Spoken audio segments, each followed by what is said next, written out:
শর্মা এমন একটা খাবার, এটা ছোট বড় সবার খুবই প্রিয়। আর সেটা যদি হয় শর্মা হাউসের শর্মা তাহলে তো কোনো কথাই নেই। আমরা সবাই জানি শর্মা হাউসের শর্মা দেখতে আর খেতে অন্য সব জায়গার থেকে আলাদা। এই শর্মার রুটি, হোয়াইট সস, চিলি সসের সাথে অন্যান্য শর্মাগুলোর অনেক তফাৎ রয়েছে, কিন্তু এটা বানানো খুবই সহজ। কিভাবে ঘরে বসে আপনি সেম শর্মা হাউসের শর্মাটা তৈরি করতে পারবেন, সেই রেসিপি কুকিং স্টুডিওর এই পর্বে আমি আপনাদের সামনে তুলে ধরব। এর জন্য আমি একটা বোলে প্রায় 1.5 কাপের মতো চিকেন নিয়েছি। চিকেনটা হাড় ছাড়া, চিকেনটাকে খুবই পাতলা স্লাইস করে কেটে নিতে হবে। কেটে আমি ভালোভাবে ধুয়ে পানিটাকে ঝরিয়ে নিয়েছি। এবার এর মধ্যে দিয়ে দিচ্ছি 1/4 চা চামচের মতো ধনিয়ার গুঁড়া আর 1/2 চা চামচের মতো জিরার গুঁড়া। এছাড়াও এর মধ্যে দিয়ে দিচ্ছি গোলমরিচের গুঁড়া 1/4 চা চামচের মতো। সেই সাথে দিয়ে দিচ্ছি রসুন বাটা 1/2 চা চামচের মতো আর আদা বাটা 1/2 চা চামচের মতো। এছাড়াও দিয়ে দিচ্ছি আমি 1 টেবিল চামচ পরিমাণ টক দই আর সেই সাথে দিয়ে দিচ্ছি স্বাদ মতো লবণ। এছাড়াও দিয়ে দিচ্ছি 1 টেবিল চামচ পরিমাণ সয়া সস। আমি এখানে রেগুলার সয়া সস ব্যবহার করেছি। সব মশলা দেওয়া শেষ, এবার হাত দিয়ে ভালোভাবে মিক্স করে নিতে হবে। ট্রাই করবেন হাত দিয়েই মিক্স করতে, তাহলে মশলাটা কোথাও কম বা কোথাও বেশি থাকবে না, সব কিছু ভালোভাবে মিক্স করে নেওয়া যাবে। মশলাটা ভালোভাবে মাংসের সাথে মাখাবার পরে আমি এটাকে 30 মিনিটের জন্য ম্যারিনেট করে রেখে দিব। 30 মিনিট পরে একটা ফ্রাইং প্যানে আমি 2 টেবিল চামচ পরিমাণ রান্নার তেল নিয়ে নিব। তেলটা যখন হালকা গরম হয়ে যাবে তখন আগে থেকে ম্যারিনেট করা মাংসটা আমি এই প্যানের ওপরে দিয়ে দিব। মাংসটা যখন দিবেন তখন হাত দিয়ে একটু ছড়িয়ে ছড়িয়ে দিবেন, যেন মাংসটা কোনোটা একটার গায়ের উপরে আরেকটা উঠে না থাকে।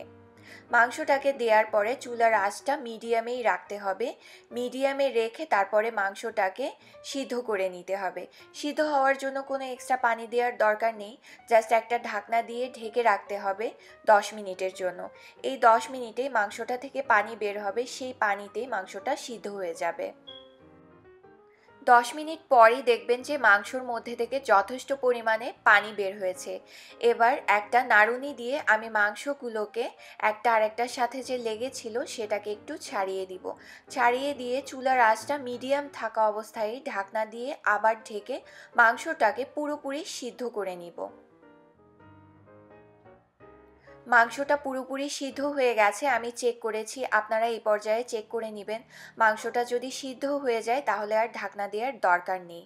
এবার চুলার আঁচটা হাইয়ে রেখে আমি 2-3 মিনিট অনবরত নেড়ে নেড়ে মাংসটাকে লালচে করে একটু ভেজে নিব। মাংসটা যখন 2-3 মিনিট ভাজার পরে একটু ব্রাউন কালার হয়ে আসবে তখন চুলা থেকে মাংসটাকে নামিয়ে আমি ফিলিংটাকে ঠান্ডা করে নিব। এবার আমি রুটি তৈরি করব। এর জন্য আমি একটা বাটিতে 1/4 কাপ পরিমাণ পানি নিয়ে নিয়েছি। পানিটা হালকা গরম থাকতে হবে, খেয়াল রাখতে হবে খুব বেশি গরম না হয়, আপনি একটা আঙুল চুবাতে পারবেন সেরকম গরম থাকতে হবে। এর মধ্যে দিয়ে দিচ্ছি 2 চা চামচ পরিমাণ ইস্ট, 1/2 চা চামচ পরিমাণ লবণ আর 1 টেবিল চামচ পরিমাণ চিনি। সব কিছু দিয়ে একটা চামচ দিয়ে একটু নেড়ে দিচ্ছি। এবার এর মধ্যে দিয়ে দিব আমি 2 টেবিল চামচ পরিমাণ রেগুলার তেল। আপনারা চাইলে অলিভ অয়েলও ব্যবহার করতে পারেন, কিংবা চাইলে বাটারও ব্যবহার করতে পারেন। এবার এই মিশ্রণটাকে 10 মিনিটের জন্য একটা জায়গায় ঢেকে রাখবো। আমি একটা বোলে 1.5 কাপ পরিমাণ ময়দা নিয়ে নিয়েছি। সেই ময়দার মধ্যে ইস্ট দিয়ে ডোটাকে ভালোভাবে মেখে অল্প অল্প দুধ দিয়ে একটা কায়ের মতো তৈরি করতে হবে। দুধের পরিমাণটা আমি বলছি না, ঠিক একটা কায় তৈরি করতে যতটুকু পরিমাণ দুধের দরকার হবে ততটুকু দিয়ে দিলেই হবে। আর দুধটা এটাও হালকা কুসুম গরম থাকতে হবে। যখন ডোটা হয়ে যাবে তখন হাতে সামান্য তেল মেখে ডোটার চারপাশে ভালোভাবে লাগিয়ে দিতে হবে। এতে করে ডোটার চারপাশে আর শক্ত হবে না। এবার এই ডোটাকে ঢাকনা দিয়ে ঢেকে একটা গরম জায়গায় আমি 1 ঘন্টার জন্য রেখে দিব। এই 1 ঘন্টায় ঢাকনা খোলা যাবে না।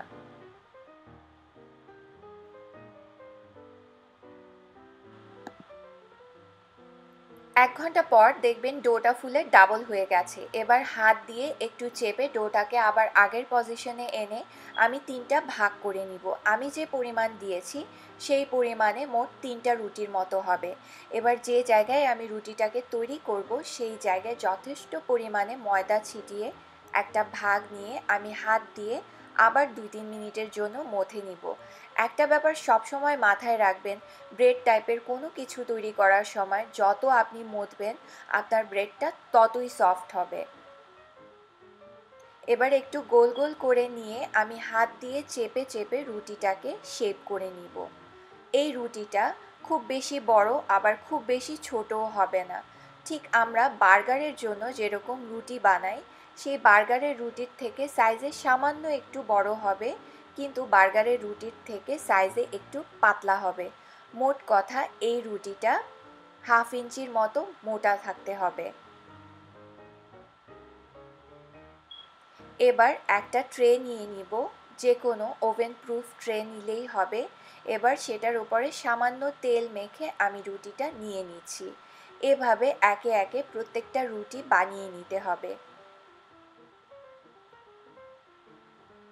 এখন এই রুটিটাকে আমি চুলায় তৈরি করব। চুলায় তৈরি করার জন্য আমি একটা ফ্রাইং প্যান নিয়ে নিয়েছি। আপনারা চাইলে তাওয়াও ব্যবহার করতে পারেন। যখন ফ্রাইং প্যানটা ভালোভাবে গরম হয়ে যাবে তখন রুটির প্যানটাকে আমি ফ্রাইং প্যানটার উপরে দিয়ে আমি এটাকে ঢেকে রাখবো 10 মিনিট। এই 10 মিনিট চুলার আঁচটা একেবারে কমিয়ে দিতে হবে। আমার ঢাকনায় ছোট একটা ছিদ্র আছে, সেই ছিদ্রটাকে আমি কাগজ দিয়ে বন্ধ করে দিব। এটা খেয়াল রাখতে হবে যেন ভেতরের কোনো বাতাস বাইরে কিংবা বাইরের কোনো বাতাস ভেতরে না আসে। আর চুলার আঁচটা অবশ্যই একেবারে মৃদু থাকতে হবে। আমি এই সিস্টেমে করছি, এটার একটা রিজন আছে। আপনাদের মাথায় আসতে পারে যে আমি তো সরাসরি তাওয়ার উপরে দিয়েই করতে পারতাম, কিন্তু এটা করব না, কারণ আপনারা সবাই জানেন শর্মা হাউসের রুটিটা একেবারে সাদা থাকে। আপনি যদি সরাসরি তাওয়ার উপরে দিয়ে করেন তাহলে কিন্তু আপনার রুটিটা কালার হয়ে যাবে। সো আমি 10 মিনিট পরে ঢাকনা তুলে দেখাচ্ছি। 10 মিনিট যখন হয়ে যাবে দেখবেন যে রুটিটা হালকা একটু ফুলে যাবে। এবার রুটিটাকে আমি ওই পাশে উল্টে দিব। ওই পাশে উল্টে আবার ঢাকনা দিয়ে আমি ঢেকে দিব। ঢাকনা দিয়ে ঢেকে আমি আবার রেখে দিব প্রায় 6 মিনিট।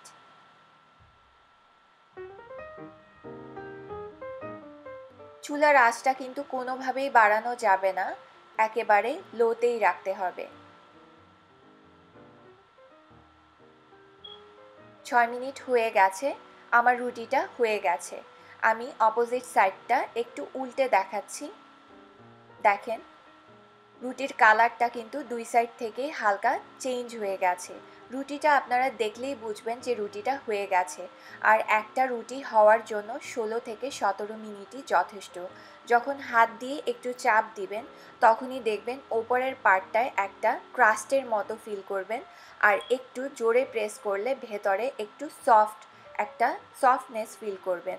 তখনই বুঝতে হবে যে রুটিটা হয়ে গেছে। এবার আমি রুটিগুলোকে তুলে শর্মা তৈরি করব। এবার একটা নাইফ দিয়ে আমি ব্রেডটার মাঝ থেকে কেটে নিচ্ছি, তবে কাটার সময় খেয়াল রাখতে হবে পুরোপুরি যেন কেটে দুই ভাগ না হয়ে যায়, একটা সাইড যেন একটু লেগে থাকে। ব্রেডটা কাটার পরে আমি মাঝে কিছুক্ষণ আগে যে চিকেনের ফিলিংটা তৈরি করেছি সেটা দিয়ে দিচ্ছি। এবার দিয়ে দিচ্ছি লেটুস পাতা কুচি, সেই সাথে দিয়ে দিচ্ছি টমেটো স্লাইস আর শসার স্লাইস। ওপরে ছড়িয়ে দিচ্ছি শর্মার স্পেশাল সস। এই সসটা ছাড়া কিন্তু শর্মার টেস্ট একেবারেই ভালো আসবে না। সো এই সসটা কিভাবে তৈরি করতে হয় সেটা আমি আরেকটি ভিডিওতে দেখিয়ে দিয়েছি। সেখান থেকে আপনারা এই সসের রেসিপিটা শিখে তারপরে শর্মাটা তৈরি করবেন, তাহলেই টেস্ট 100% সেই শর্মা হাউসের শর্মার মতো হবে। শর্মা হাউসের শর্মার সাইডে একটা চিলি সস সার্ভ করা হয়। সেই সসটাও কিভাবে তৈরি করতে হয় সেটাও সেই একই ভিডিওতে আমি দেখিয়ে দিয়েছি। সেই ভিডিওর লিংক আমি ডেসক্রিপশন বক্সে দিয়ে দিব, সেখান থেকে আপনারা দেখে নেবেন। এই শর্মাটা শুধু দেখতেই না, এটা কিন্তু খেতেও 100% শর্মা হাউসের সেই শর্মার মতো। আমার আজকের এই রেসিপি যদি আপনাদের ভালো লাগে অবশ্যই থামস আপ দিবেন। আর আমাকে সাপোর্ট করার জন্য আমার চ্যানেল সাবস্ক্রাইব করবেন। ভালো থাকবেন, সুস্থ থাকবেন, আর আমার জন্য বেশি বেশি দোয়া করবেন যেন আমি আগামীতে সুন্দর সুন্দর রেসিপি নিয়ে হাজির হতে পারি। আল্লাহ হাফেজ।